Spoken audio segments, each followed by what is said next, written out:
My chance new girl watch made in China. We play. So hello and welcome to China Econ Talk. I'm here today with Jonathan Woetzel, McKinsey's MGI director and a senior partner in the Shanghai office. He leads research on China, Asia, and global economic and business trends. What his work does helps cities and regions create sustainable growth and supports the transformation of Chinese companies into global leaders. Today, we're here to talk about his recent report titled Chinese Digital Economy.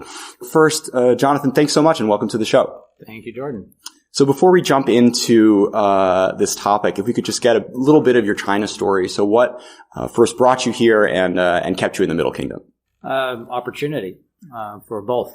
That back in the 80s, China was a strange foreign place for people outside of China. No one had been there for 30 years, and it was unclear what the opportunities might be. For personal reasons, had always been interested in China. My father was actually born in Shanghai, and so I grew up speaking some Chinese and knowing something about the culture. In school, I started to learn more about China, and once I got to know it a bit, I realized there was a massive opportunity. So I came and was part of my firm's initial setup, and never found a reason to leave, as the opportunities just kept getting bigger and bigger. So if you could just sort of very quickly generalize how your experience working with Chinese firms has changed over time. Well, initially we didn't really work with Chinese firms because there really weren't any Chinese firms. Sure. The whole concept of management is relatively new to China. 35, 40 years ago, there weren't such things as companies. You had assets, but you didn't really have management. So what's obviously happened over the last 40 years is China has kind of got the concept of management and business and enterprise. Now the majority of our work is with private Chinese enterprises who are facing many of the similar challenges as their counterparts anywhere in the world. But perhaps their context is very Chinese. It must have been a remarkable arc to get to see firsthand.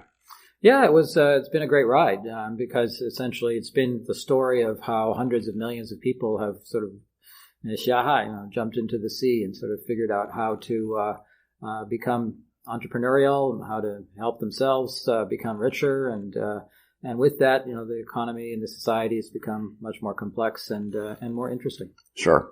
Are there any particular years you thought over this career you've had in China that really stuck out to you as important or meaningful or represented future changes to come? 1991.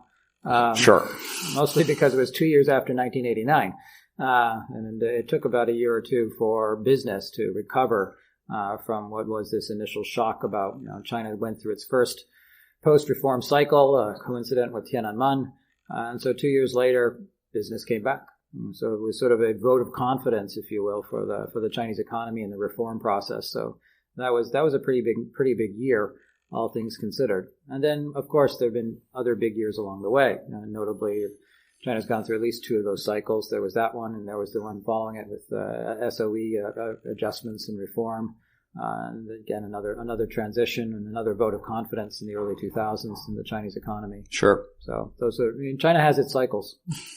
And we may be seeing one now. Coming to your report, the first part of it focuses a lot on innovation. The narrative in the West that China has nothing to contribute in terms of new technology and new business models has sort of fallen by the wayside. But if you could just talk about briefly the state of play and the most interesting players you think pushing Chinese innovation today. Yeah, I think it's important to start by defining our terms and what do we mean by innovation. And so for us, it's a change in a product or service that creates commercial value. Sure. So it's not invention per se, because that without commercial value is not particularly meaningful, nor is it, of course, just copying. So it's something else that we've actually done differently. And we think that there are at least four different kinds of innovation. There's consumer innovation, where you're changing something to respond to the marketplace. There's process innovation, where you change something in the factory. There's engineering innovation, which is about your supply chain and working together with different players. And of course, there's research innovation, where you're doing something in a lab and you ultimately take it forward into the marketplace. And each of those, China has a profile, and I think we can say that China's strongest at consumer innovation, and process innovation. It has a mixed record in engineering innovation, and it's just getting started in research innovation. But in each of these, there are promising examples of companies that have really made a difference in areas where you would say China can potentially be a world leader. Sure. So 1/3 of the world's global unicorns, one of the largest VC, there's a shocking amount of VC money being spent in Beijing and around the rest of the country. It really is remarkable what this economy's been up to over the past 10 years. Yeah, of course. And I think that comes with, first of all, China basically represents a massive demand-side shock to the world economy. Trillions of dollars of the savings of the Chinese people generated out of productivity growth that's been double-digit for the last 30 years. Now all of a sudden the world's waking up to this new factor that creates, massive shifts in revenue pools across industries as well as innovation and development of new industries. So maybe the digital story for China is sort of the logical outcome of what has been a very rapid catch-up along multiple disciplines and dimensions, financial, industrial, and academic and educational. So all of these dimensions, China's been progressing at double-digit rates from a relatively low base. But now when China shows up, of course, then it's a big deal. Sure. So what would you say to those who would say that the only reason China has been able to create these giant companies is because they've basically locked out the Western competitors who are actually more productive and more innovative? I think that there's a certain amount of truth to the fact that there are barriers. I mean, clearly that there are some industries and some segments where there's limits on competition. What China has going for it is that it has such a robust, large domestic market, is that domestic competition is often the thing that drives the innovation. We usually say it takes two Chinese players to make a price war, so that there's intense competition at every step of every value chain. And in many of these cases, when you look at it, the Chinese versus foreign competitor, yeah, the regulatory barrier came in, but actually the game was over before that. Sure. So that, I think there's, and finally, it was ever thus. It's very difficult to find a market in the world where you don't have regulatory barriers to competition. Sure. My favorite analogy is one of Santi you hear every once in a while, the three-body problem, where people talk about the China startup scene as a black forest or as a dark forest in which the competition is so fierce that you always have to be scared of being noticed because one of the BATs we'll come to in a second will just zap and wipe you off the face of the earth unless they find you worthy of investment. Mm-hmm. So, coming to BATs, if you could walk us quickly through the three dominant players in the tech world over the past 10 years, and whether or not you think, or let's just do that. So, if you could introduce to our audience BAT. Well, I'm not going to be able to talk about the companies specifically, but what I can say are a couple of things. First of all, that this, and we really should say BATJ at this point, sure. Is an ecosystem that is, unprecedentedly influential in its digital space. I mean, back in the 90s or the 2000s, I think the BAT was about 5% of venture capital funding in China, similar to the role that FANG, Facebook, Amazon, Netflix, Google, had in the U.S. 10 years later, BAT is now 30 or 40% of the venture capital funding in China, and FANG is still back down in the 5 or 6% range. Sure. So clearly, this group of companies is now having a massive influence, and even more impressively, of course, is if you look at the top 50 startups, a good 40% of them are either directly funded, invested in, or run by alumni of BAT. So, could you talk a little bit about the opportunities and the drawbacks of having such dominant players in the market? Well, yeah, it's a real question of what do we mean by dominant? Because at the same time, venture capital funding has gone from $2 trillion to $2 billion, some to $30 billion. I think I'm off by a couple of zeros in there. Sure. So, it's obviously been an explosion of funding here, and no shortage of startups. It's 1/3 of the world's unicorns. So their influence has been essentially to create platforms that these other startups are using. Now, of course, they extract their rent for access to those platforms. Sure. But they're nonetheless a way of saying instantly, well, if you have a better mousetrap, I will introduce it to 100 million people. And that's not something that any other ecosystem can do. So they have a unique capacity to get market access and get market data, and to use that data to help people monetize their new development or app that much faster.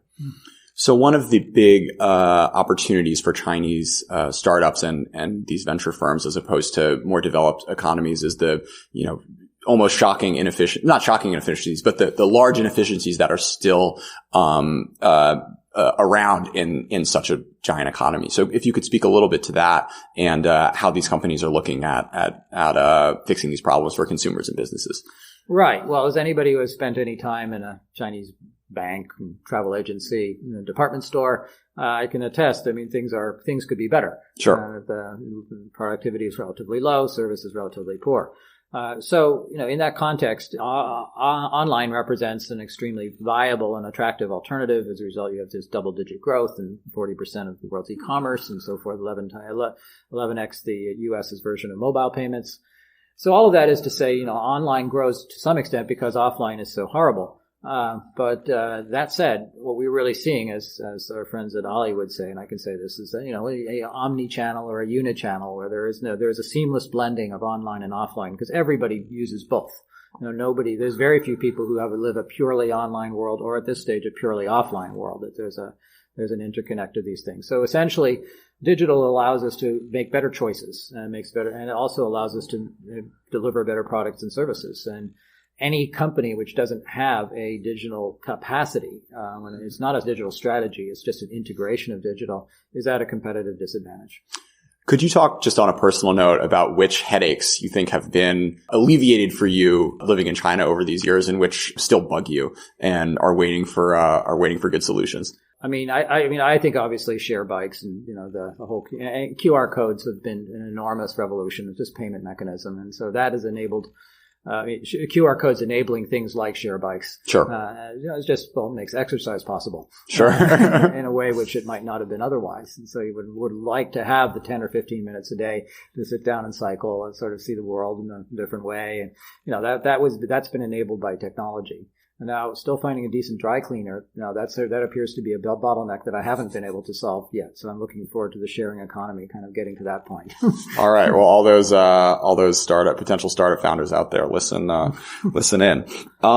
So another thing you focus on in this piece is the role of the government. You talk about how it is, like it's benevolent in action, whether that's designed or just given that a bureaucracy as large as China moves slowly, as well as its as well as the almost shocking amount of investment it's putting into a number of these fields. So first, maybe if you could talk about the regulatory impact or lack thereof that the government has shown in these sectors.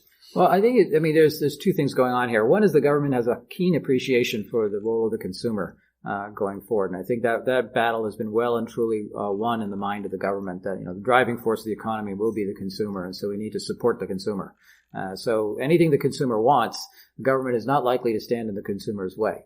And as a result, digital, which has been something that again has been delivering something the consumer wants, has been given a pretty free rein. Sure. So it took 10 or 11 years before online banking became regulated as banking. That's an example. And there are many other examples of products and services, for example, e-hailing.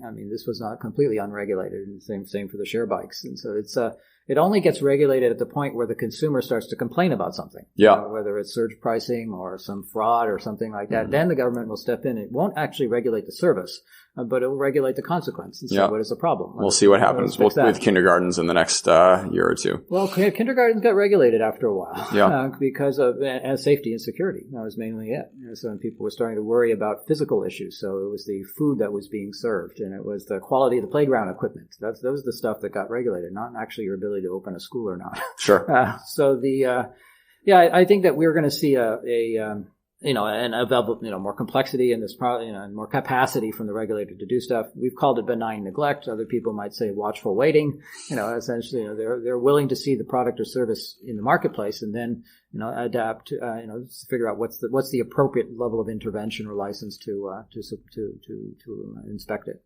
Sure. And now turning to the government spending in these fields, pushing to have China be an AI leader or a solar leader. Is this wasteful? Is it useful? Does it matter if it's wasteful? Well, as always, the Chinese government is pretty good at setting out the goalposts and saying this is where we want to go with this. But then if you peel the onion and sort of see how much money is associated with, surprisingly little. The Chinese government spending is relatively modest on these types of projects. Now, there are two kinds of government projects. There are the government projects that get driven by government directly through national entities like Strong Smart Grid or High Speed Rail. And I think those are things that almost are set up to pay for themselves through these utilities, the State Grid or this rail corporation. And then there are the projects which they basically say, well, we'd like to get there, and we encourage all of you guys down at the provincial and local level to support that. And then you get lots of provinces and cities kind of going out there and sort of trying to look good and sort of spend money on accelerators or automate some piece of their government equipment. End of the day, all of that sort of is in this is incremental capital spend at a local level, which essentially is not that much. Sure. What this does do is sort of help people figure out what's the government wants to have happen, and from the private sector's point of view, then they try to figure out how they're going to make that happen. Yeah. As they believe, and rightfully so, that there are ways the government can incentivize them if they come up with a commercially viable scheme. Yeah. The financial incentives are typically done at the local level, everything from free land to a little bit of support on your loans to access to talent, and all these things can and are done at the local level for both, I should say, local and foreign companies. Sure. So turning now to the global impact of these firms, we see more and more Chinese companies expanding abroad, from Mobike to DJI to Alibaba's been at this game for a long time now. So I'm curious what you think in particular these companies are, just to generalize, are strong at, and what challenges will they face going forward in terms of localizing their products and understanding different markets. Well, I'd say the number one thing they're strong at is they're willing to try. They're very entrepreneurial.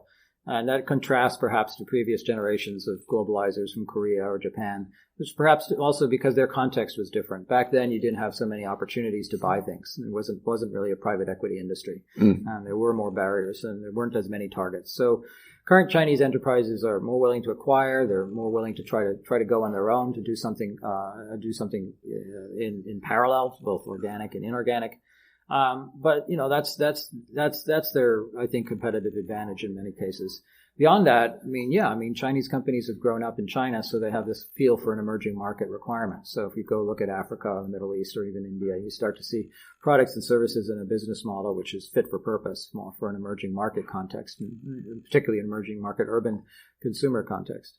Beyond that, I think they're climbing the ladder of value added like every other country has in the past. And so Japan used to be, the cheap products that break quickly, and so it becomes the hallmark of quality. Chinese companies need to go down that path as well. Sure. Some of them are earlier than others. I would say if you look at the textile sector, for example, you'll see that, really high value products coming out of China right now, and low value products being outsourced to Bangladesh and Cambodia.